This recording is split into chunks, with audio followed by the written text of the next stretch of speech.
Movie stripe प्रस्तुत कर रहा है द फेवरेट। डायरेक्टर है यॉर्गोस लैंथिमोस और IMDb रेटिंग 7.5 है। सन 1711 ग्रेट ब्रिटेन और फ्रांस के बीच एक लंबे अरसे से युद्ध छिड़ी हुई है। रानी एन इस खबर से वाकिफ तो है, लेकिन इससे उनका कोई वास्ता नहीं। वो अपनी एक अलग ही दुनिया में रहती है, जिसमें उसके 17 खरगोश और बतख है, जो उसके उन 17 बच्चों के नाम पर गोद लिए हैं, जिन्होंने उसके कोख में ही दम तोड़ दिया। लेकिन इसके अलावा भी एक शख्स है जो रानी के दिल के करीब है, उसकी दोस्त और सलाहकार सैरा चर्चिल। सैरा के पति मार्लबोरो ब्रिटेन के बेहद ऊंचे पद पे आसीन एक सेना अध्यक्ष है और फ्रांस से हो रहे इस युद्ध में अहम भूमिका निभा रहे हैं। रानी एन को राजकाज से कोई मतलब नहीं। खरगोशों के साथ खेलती, बतख के दौड़ लगाती, नाचती, गाती, बिल्कुल बच्चों वाली जिंदगी जी रही है। इसीलिए उनकी तरफ से राज से जुड़े सारे छोटे बड़े फैसले सारा लेती है। काफी समय हो गया है सारा को ये काम संभालते हुए। अब तो नौबत ये आ गई है कि उसे लगने लगा है कि वो रानी से भी ऊपर है। सारा के रिश्ते में दूर की बहन एबिगेल आज ही महल पहुंची। वो किसी जमाने में अच्छे भले घर से थी, मगर अब उसका बाप कर्ज में डूब चुका है, इसीलिए उसे नौकरी चाहिए। उनकी आंट ने उसे सारा के बारे में बताया था। वो इतनी दूर से यहाँ आई कि शायद उसे सर छुपाने के लिए छत और 2 वक्त का पेट भर खाना नसीब हो जाए। सारा ने उसे बच्चों के देखभाल के काम पे रख लिया, लेकिन एबिगेल को अब तक ये नहीं मालूम कि वो कोई आम बच्चे नहीं है। खैर, एबिगेल को इस महल में जगह मिल ही गई, जहां उसका सफर इतना रोमांचक होने वाला है जिसकी उसने कल्पना भी नहीं की होगी। फ्रांस को युद्ध में पछाड़ने की खुशी में एक दिन जश्न रखा गया, जिसमें ब्रिटेन के प्रधानमंत्री सहित बाकी कई अधिकारी हैं, जिसमें सारा का पति और विपक्ष दल के नेता रॉबर्ट हार्ले भी मौजूद हैं। रॉबर्ट को मालूम है कि सारा ने रानी को अपने हाथों की कठपुतली बना रखी है, मगर फिर भी वो देश की आम जनता की आवाज उठा रहा है, जो लगातार युद्ध की वजह से बढ़ते भूमि कर के नीचे दबी है। इस बार की मात के बाद फ्रांस समझौता करना चाहता है, मगर सारा ऐसा नहीं चाहती। वो लगातार युद्ध चाहती है। वो फ्रांस को भी ब्रिटेन के अधीन चाहती है, जिसके लिए किसानों पे कर 2 गुना करने का प्रस्ताव उसने सामने रखा। और सारा का फैसला यानी रानी का फैसला। एक रात रानी गठिया के दर्द से कराहने लगी। सारा वही पास में बैठी उसे हिम्मत दे रही है। जल्दी से पट्टी लेकर मुख्य नौकरानी के साथ एबिगेल भी पहुंची। उसने देखा जगह जगह रानी के पैरों से खून निकल रहा है। उनकी हालत उससे देखी नहीं गई। भोर होते ही एबिगेल जंगल की तरफ घोड़े पर निकल पड़ी। उसे जड़ी बूटियों की बहुत अच्छी जानकारी है, मगर वहां किसी के द्वारा देखे जाने पे जल्दबाजी में वो महल भाग आई। उसने एक लेप बनाया और सोई हुई रानी के पैरों पे मलने लगी। तभी सैरा वहां आई और बिना उसकी पूरी बात सुने ही सैरा ने बिना अनुमति के वहां आने के लिए उस पे कोड़े बरसाने का दंड दिया। जब रानी को होश आया, उसने कहा, मेरे पैरों पे ये ठंड कैसी? इससे काफी आराम मिल रहा है। ये सुनकर सैरा ने तुरंत एबिगेल की सजा रुकवा दी और कहा, तुम्हारी जड़ी बूटी से रानी को राहत मिली है, कल और ले आना, पर याद रहे अपनी औकात से बाहर जाने की कोशिश दोबारा मत करना। इसके साथ ही एबिगेल अब कोई मामूली नौकरानी नहीं रही। उसे अब रानी के आसपास रहना होगा। उसे नया काम और नया कमरा भी मिल गया। जैसा कि सारा चाहती थी, फ्रांस के साथ कोई शांति संधि नहीं हुई, बल्कि एक और जंग की तैयारी शुरू हो गई, जिसके लिए आज सुबह उसके पति को निकलना होगा। सारा रानी के साथ खड़े होकर उसे अलविदा कह रही है। तभी वहां खड़ी एबिगेल जानबूझकर खांसने लगी। रानी ने जब उसकी ओर देखा, वो बोली, दरअसल सुबह सुबह अपने जोड़ों के लिए जड़ी बूटी लाते हुए थोड़ी सर्दी लग गई है। उसने बड़ी चालाकी से रानी को अपने बारे में बता दिया, क्योंकि सारा जितनी चालाक है वो रानी का ध्यान किसी की तरफ भी नहीं जाने देगी।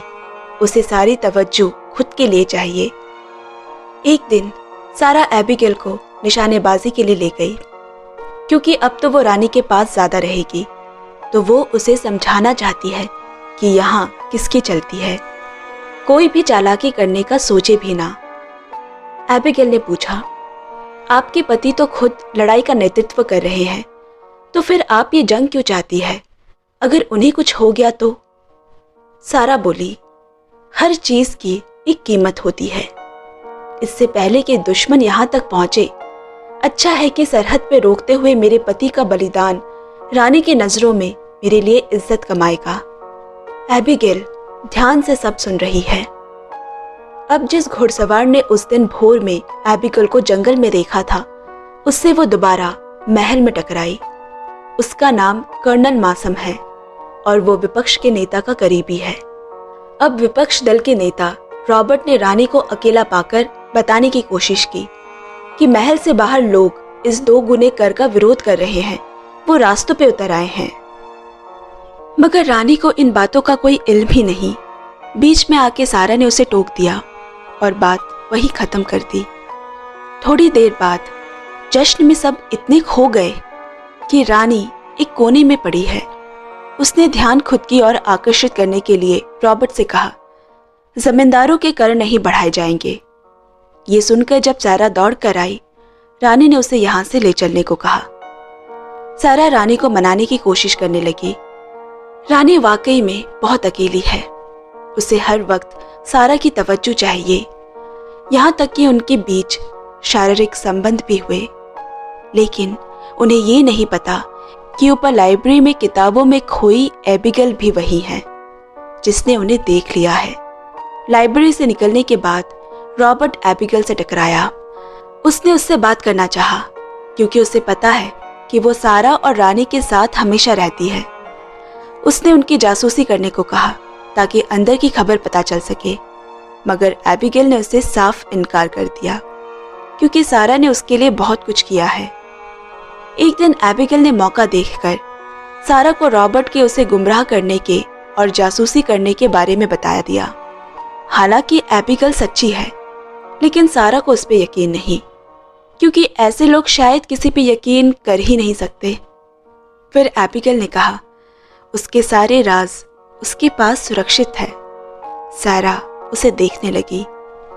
अब सारा अधिकतर वक्त राजकाज में बिताती। उसके पास रानी के बचकानी हरकतों के लिए ना ही वक्त है और ना ही सब्र। कितने ही दिन रानी कमरे में उसका इंतजार करती रह जाती। वो कई दफा जानबूझकर अतिरिक्त मीठा खाकर अपनी तबीयत बिगाड़ लेती। एक दिन रानी की हरकतों की वजह से सारा को काम के बीच में से ही उठकर जाना पड़ा। जाकर देखा, रानी खिड़की से उसे कूदने की धमकी दे रही है। आखिरकार सारा ने उसे आज दोपहर का समय देने का वादा किया। सारा रानी की जगह पर सभी बैठक में हिस्सा लेती, रानी के फैसलों के नाम पर अपने फैसले सुनाती। इस दोपहर भी वो किए गए वादे के बावजूद नहीं आ पाई और अपनी जगह एबिगेल को भिजवा दिया।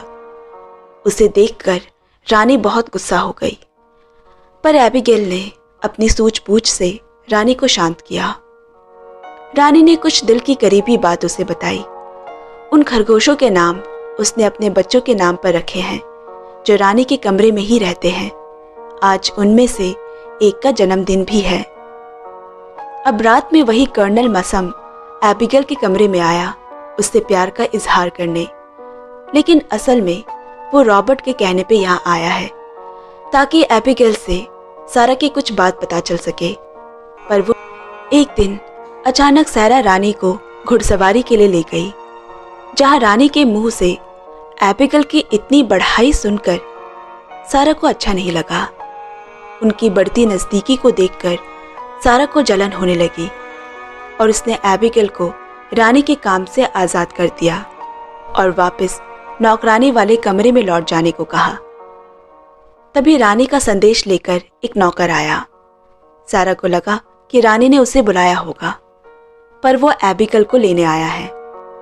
कुछ समय बाद रॉबर्ट वापस से एबिगेल के पास वही प्रस्ताव लेकर आया जो पहले उसने ठुकरा दिया था, पर इस बार वो मान गई। एबिगेल ने उसे बताया कि रानी किसानों और जमींदारों पे कर बढ़ाने के पक्ष में नहीं, लेकिन उनकी आंखों में पट्टी बंधी है। एक रात रानी को फिर से वही दर्द हुआ। जल्दी से एबिगेल को बुलाया गया और इस मौके पे एबिगेल ने रानी के साथ शारीरिक संबंध बनाए, क्योंकि उसे मालूम है कि उसका भविष्य इस महल में तभी सुरक्षित है जब रानी उसकी मुट्ठी में होगी, क्योंकि सारा अब कोई कसर नहीं छोड़ेगी उसे दोबारा गांव भेजने में। थोड़ी देर में जब कमरे में सारा आई, दोनों को बिन कपड़ों के सोए देख उसके होश उड़ गए। वो जल्दबाजी में चली गई, लेकिन एबिगेल सोई नहीं थी। अगले दिन एबिगेल के लाइब्रेरी में घुसते ही सारा उस पे गुस्से से किताबें फेंकने लगी और धमकी दी, अगर वो उल्टे पांव यहाँ से नहीं भागी तो वो उसे मार देगी। पहले तो एबिगेल डर गई, लेकिन वो भी मैदान छोड़कर भागने वालों में से नहीं।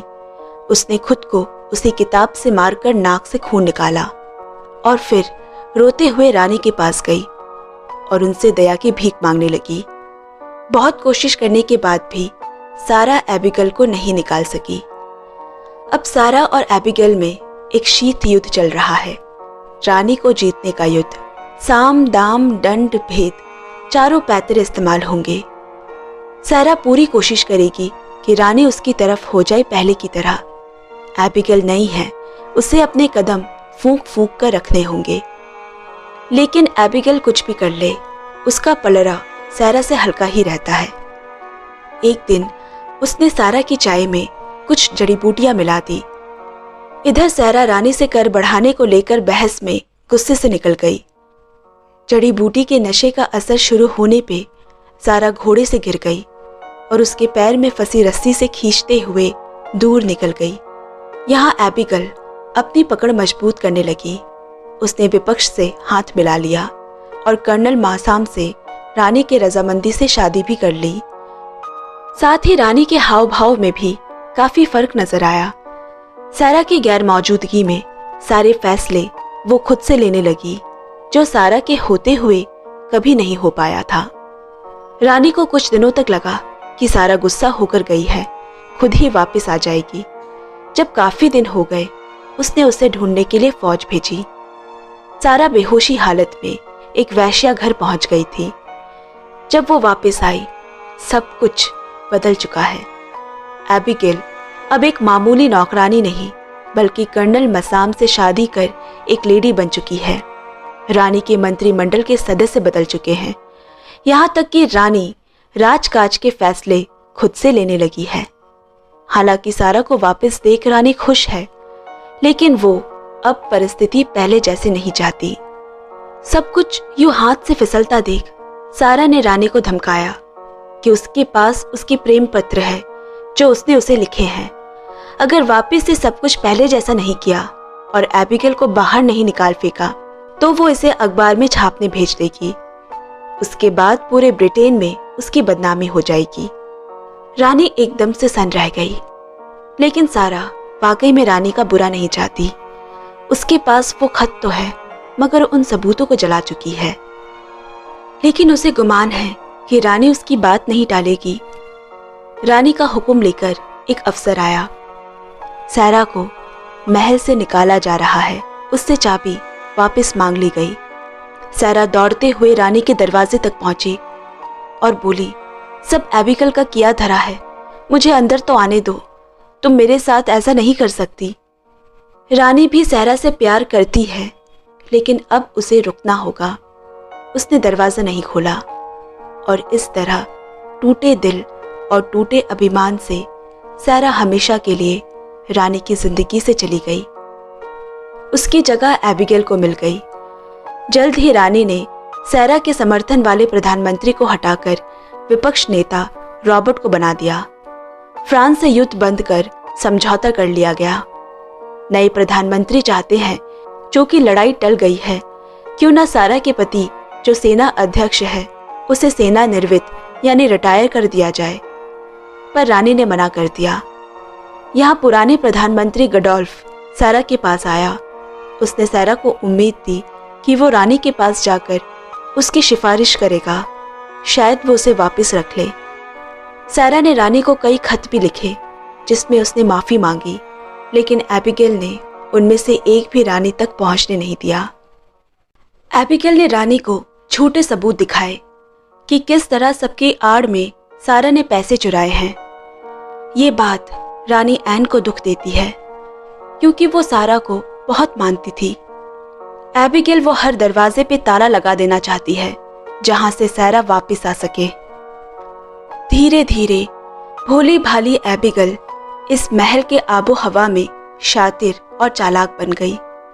जैसा एबिगेल चाहती थी, रानी ने सारा और उसके पति को राजकोष से हेराफेरी के जुर्म में देश निकाला की सजा सुना दी। इन फैसलों से कहीं न कहीं रानी भी टूटती जा रही है।